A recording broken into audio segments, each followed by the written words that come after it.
Sproščeno srečanje in pristno glasbeno doživetje z jesenskim listjem, pod katerega se v družbi svojega producenta lahko podpiše samo en in edini Mef. Jaz sem vedno v najboljših letih, vsi smo v najboljših letih, vedno. Na odru skupaj s svojim narodno-svobodilnim bendom, nekdaj novovalovskem 10. bratu, tokrat v veliko trdnejši rokovski preobleki v skladu z duhom časa. To ne more biti tako, ne. Malo se pogledamo na okolje, včasih štrajkajo za stvari, ki so bistveno manj pomembne kot nam, pa mi pa kar nič, mi smo pa kar tiho, ne.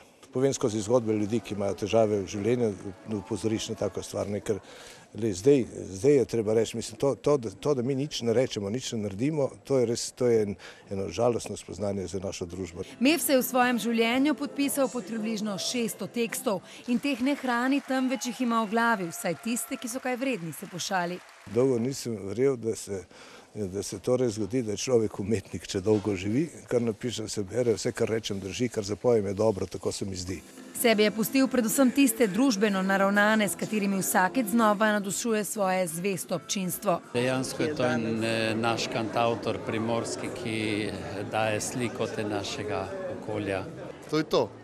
Top muzičar v Sloveniji, itak. Zdelo se mi je zelo, zelo lepo in upam, da bom še kdaj prišla na kakšen tak koncert.